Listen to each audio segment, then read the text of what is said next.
Okay, dito na tayo sa pangalawa sa kategoryang ikalendaryo mo. Ang tanong, kung sina Juan at Juana ay nagdiriwang ng kanilang 24th monthsary, ilang taon na silang magkasintahan?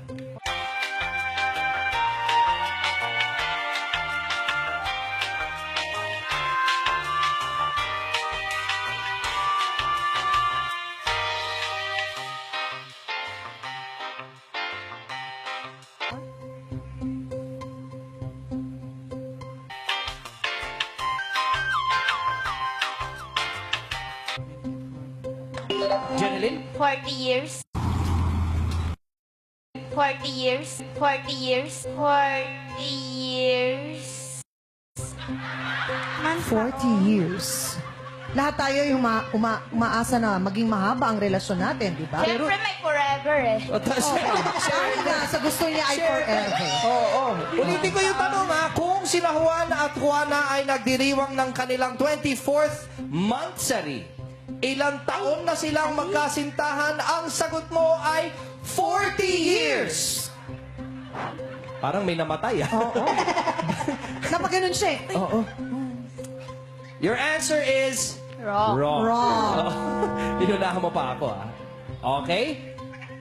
Repeat ko yung question para kay Sunshine at Jason. Unahan lang sa pagpindot. Ang tanong, kung sina Juan at Juana ay nagdiriwang ng kanilang 24th monthsary, ilang taon na silang magkasintahan?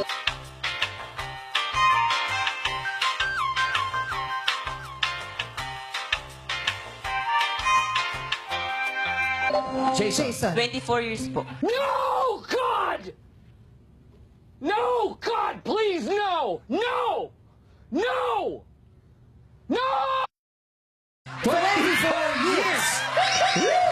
Kinalahati ako, ano po? Well, tingnan natin kung tama nga si Jason. 24. No coaching. No coaching. Meron pa pong sasagot. 24 years is... Kung sina Juan at Juana ay nagdiriwang ng kanilang 24th monthsary, ilang taon na silang magkasintahan? Sunshine. 3 years. 3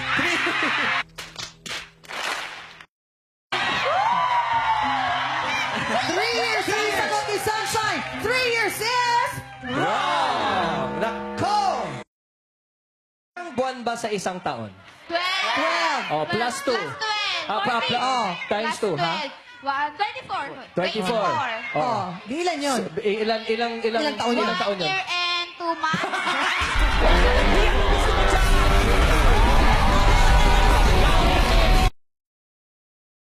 Ay, ano masasabi mo doon, Nay Mary Jane? Mary Jane, ano po, nanay? Okay lang yan, anak. Ano bang sagot? Ano bang sagot? Hindi ko po alam eh. You stupid. Ano sagot mo na rin? Isang taon! Isang...